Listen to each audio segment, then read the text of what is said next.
നമുക്കിന്ന് നല്ലൊരു അടിപൊളി മാങ്ങാച്ചാറിൻ്റെ റെസിപ്പി നോക്കാം കേട്ടോ.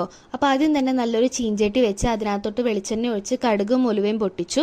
അത് പൊട്ടി വന്നതിന് ശേഷം ഇഞ്ചി, വെളുത്തുള്ളി, പച്ചമുളക് ചതച്ചതും ഒപ്പം കറിവേപ്പിലയും ചേർത്ത് നന്നായിട്ടൊന്ന് മൂപ്പിച്ചെടുക്കുക. അതിനകത്തോട്ട് നമ്മൾ ആവശ്യത്തിനുള്ള മഞ്ഞൾപ്പൊടി, നമുക്ക് എരിവിന് ആവശ്യത്തിനുള്ള മുളക് പൊടിക്ക് ശേഷം നമ്മൾ പാകത്തിനുള്ള കായം മസ്റ്റായിട്ടും ചേർക്കണം അച്ചാറിൽ. അപ്പോൾ കായപ്പൊടി, അതിനുശേഷം നമ്മൾ അച്ചാറിനകത്ത് ആവശ്യത്തിനുള്ള ഉപ്പും കൂടെ ചേർത്ത് നല്ല പോലെ ഒന്ന് വഴറ്റിയിട്ടെടുക്കാം. ഇതൊന്ന് വഴണ്ട് നല്ല പോലെ അതിൻ്റെ പച്ചമണമൊക്കെ മാറി വരുമ്പം ആവശ്യത്തിനുള്ള വിനീഗർ അഥവാ സുർക്ക ചേർത്ത് കൊടുക്കുക.